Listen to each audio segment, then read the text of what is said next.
Hello friends, welcome to Nisha சமையல்.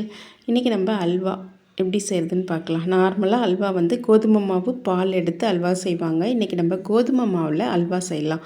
இதுவும் ரொம்ப டேஸ்ட்டாக இருக்கும். 1 கப் அளவுக்கு கோதுமை மாவு எடுத்திருக்கேன். அதை நல்லா சலிச்சிட்டு எடுத்துக்கோங்க. அது கூட 2 கப் தண்ணி சேர்த்து கட்டிகள் இல்லாமல் கரைச்சி எடுத்து வச்சுக்கோங்க.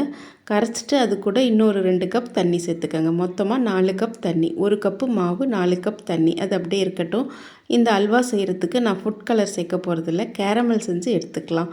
அதுக்கு நான் 1/2 கப் அளவுக்கு சுகர் எடுத்திருக்கேன். ஒரு அடுப்பில் சிம்மில் வச்சிடலாம். நம்ம இதை அப்பப்போ கிளறி விட்டுட்டே இருங்க.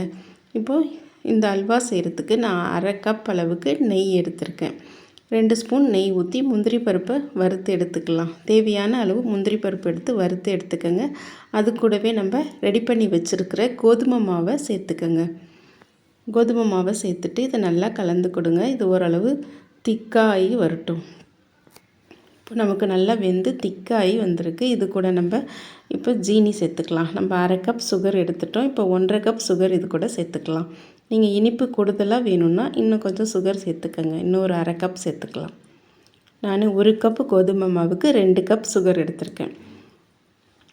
சுகர் சேர்த்துட்டு இதை நல்லா கிளறி விடுங்க. இந்த ஸ்டேஜில் நீங்கள் ஃபுட் கலர் வேணுன்னா சேர்த்துக்கலாம். இப்போ நம்ம சுகர் வந்து நமக்கு இப்போது ரெடி ஆகிடுச்சு. நல்லா தேன் கலருக்கு வந்திருக்கு. இதுக்கு மேலே வச்சிங்கன்னா அடி பிடிச்சிட்டு நமக்கு வந்து கருக ஆரம்பிச்சிடும். இப்போது இதை வந்து நம்ம இது கூட சேர்த்துக்கலாம். இதை மாதிரி சுகரை கேரமல் பண்ணி சேர்த்து செய்யும்போது இது ரொம்ப வாசனையாக இருக்கும், ரொம்ப டேஸ்ட்டாகவும் இருக்கும். இப்போ பாருங்கள், நமக்கு கலர் ரொம்ப சூப்பராக வந்திருக்கு. இது கூட நம்ம நெய் அப்பப்போ கொஞ்சம் நெய் ஊற்றிக்கலாம். இப்போ ஒரு 2 ஸ்பூன் அளவுக்கு நான் நெய் சேர்த்துக்கிறேன். நெய் சேர்த்துட்டு இது இன்னும் கொஞ்சம் நேரம் கலந்து கொடுங்க. இந்த 1 கப் அளவு கோதுமை மாவு நான் எடுத்திருக்கேன். இதுக்கு நான் இந்த அல்வா செய்கிறதுக்கு எனக்கு ஒரு 20 நிமிஷம் ஆச்சு.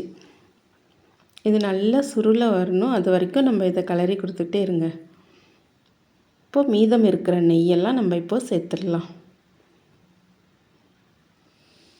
இந்த அல்வா வந்து பிகினர்ஸ் கூட இதை ரொம்ப ஈஸியாக செஞ்சிடலாம்.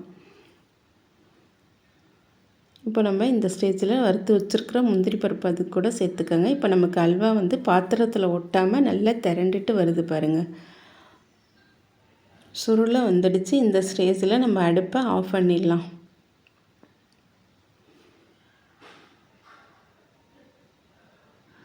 ரொம்ப ரொம்ப ஈஸியாக செஞ்சிடலாம். ஆனால் ரொம்ப டேஸ்ட்டாக இருக்கும் இந்த அல்வா.